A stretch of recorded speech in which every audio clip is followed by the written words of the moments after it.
Doctor Francisco Miranda, muchísimas gracias por estar aquí con nosotros en la Universidad Don Bosco. Estuvimos hace un momento con un auditorio lleno de jóvenes desde preparatoria a universidad y fue realmente hermoso, por decirlo así de esa manera, la forma como usted logró comunicarse con ellos a propósito de el pensamiento de Don Bosco, desde luego tratando como lo hace usted, como lo hizo muy bien, de hacer una síntesis que les hiciera atractivo el pensamiento y el personaje a jóvenes universitarios. Ahí me quedó la idea de que el pensamiento de Don Bosco tiene una aplicación absolutamente contemporánea, así que las necesidades de esta sociedad, de estos individuos del siglo XXI, pueden encontrar respuesta en muchos de los pensamientos de Don Bosco. ¿Considera usted que es así?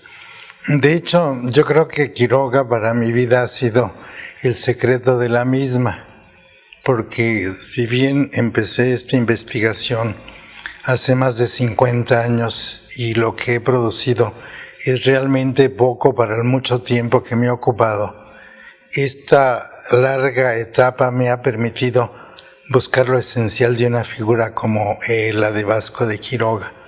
Y yo la aprecio como una figura que lo reflejo en el título de uno de mis libros, como varón universal. Es para todos los tiempos y para todos los lugares, porque encarna cualidades esenciales de lo que él consideró que era el ser humano. Pero agregaría yo en el caso de Quiroga que además de buscar ser un ser humano a cabalidad, era un hombre de fe, tenía una fe que lo llevaba a ver realidades que actualmente uno como que trata de ignorar, pero que para él fueron lo que le dio dinamismo a su obra y le dio la constancia que necesitaba para poderla completar. De hecho, yo siempre he pensado que Quiroga nos viene por una vocación de su crisis de madurez, lo que llamaríamos el demonio meridiano de los 40. Él no se había casado, era miembro de una orden militar, la Orden de San Juan, y se preguntaba a todo el mundo, ¿y por qué esta persona con tantas posibilidades por familia, por preparación, por ambiente donde se movía porque estaba en la corte, no da el paso que pudiera todo el mundo esperar para ser una gente normal? Y justamente la normalidad le viene en lo anormal de venir a estas partes en una lucha por la justicia. Una de las oyentes de esta noche preguntaba qué era lo esencial de un comportamiento y llegábamos a concluir que es la justicia. Sin justicia para Quiroga no podía haber cristianismo ni podía haber nada que se acercara a lo que él buscaba. Él entendía que el hombre para su desarrollo en plenitud requería de la igualdad, requería de la justicia, requería de la disciplina personal, pero también requería de los otros, requería de la comunidad. Y de la libertad. Y de la libertad. Ahora, en los ambientes universitarios, un ambiente como este de la Universidad Don Bosco, este ideal debe influirnos para seguirlo, pero con un compromiso bastante más allá de lo que es los meros actos educativos. El puro trabajo con los jóvenes, trabajo de aula, trabajo de biblioteca, rebasar ese ámbito y vivir esos ideales de Don Bosco. Yo creo que es importante que la educación, como para todo individuo es importante, tiene que tener siempre una finalidad, darle al que se esté educando un sentido de enfocar su propia vida y sacarle el mayor provecho a sus talentos. No se puede un poco desterrar este tipo de cosas de toda una reflexión que otra vez vuelvo a encontrar reflejada en el actuar del oidor Quiroga, luego obispo. Por ejemplo, da ese brinco en el vacío de una gente que ya grande no ha optado en ninguna forma por ser un eclesiástico y sin embargo se compromete a ser el fundador de la Iglesia novohispana, asumiendo la responsabilidad de obispo. Y es una de las pugnas fundacionales que él emprende. Él va a tener una postura enormemente beligerante frente a un tipo de desviaciones por los rumbos que se salgan de lo que él consideraba esencial, por ejemplo, para constituir la Iglesia, que era el orden jerárquico. Aquello de darle sentido a cierto tipo de rumbos que llaman los carismas. Para él no los entendía en contexto de iglesia, que es comunidad, que es jerarquía, que es orden, que es toda una serie de cumplir deberes y exigir derechos. Hay una imagen de Don Vasco como un maestro de oficios. Hay en muchas personas esta idea bastante reduccionista de Don Vasco como alguien que iba enseñando oficios de comunidad en comunidad. Evidentemente era parte de su pedagogía, sin embargo no es lo fundamental. Nos comentaba usted que él era fundamentalmente un hombre fundador de instituciones. Creo que esta parte hay que ponerla de relieve, porque este mito de el Quiroga, fundador de las especialidades dentro de las comunidades, si uno lee la relación de Michoacán sabe que existían. En la misma corte ya había los encargados de los distintos oficios. Eso sí, tuvo un grande aprecio por la artesanía de estas tierras. Cuando tuvo que ir a España y quiso llevar regalos, llevó regalos artesanales. O sea, todas las mitras de plumas y todo lo que entonces se producía con grande perfección en Michoacán, que eran los maestros en ese arte eximio de la plumería. Él lo sabía apreciar.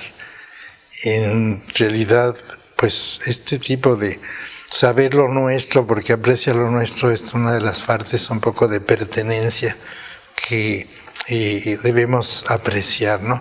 Porque él tuvo la posibilidad de quedarse en España y se lo motivaban los que lo querían por su edad. Tenía que arriesgarse de nuevo a hacer el viaje transatlántico.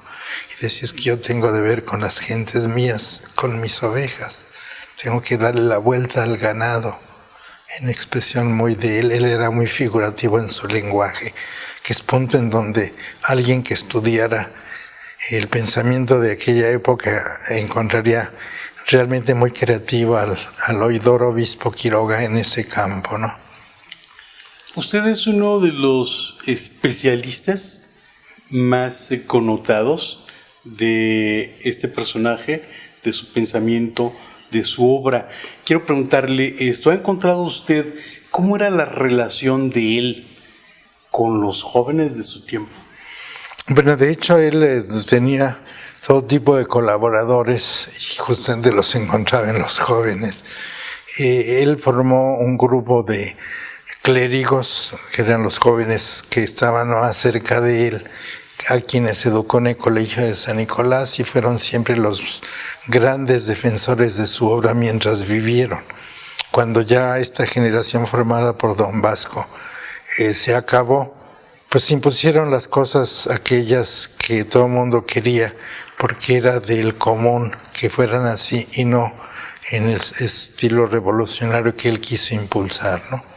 Es decir, este tipo de relación con los jóvenes, por ejemplo, con su secretario, que es el famoso Cristóbal de Cabrera, es una relación que el octogenario Cristóbal de Cabrera recordará con grande intensidad, cómo pasaban las noches conversando sobre asuntos que tocaban a tantas cosas, porque los dos eran gentes cultas, ¿no?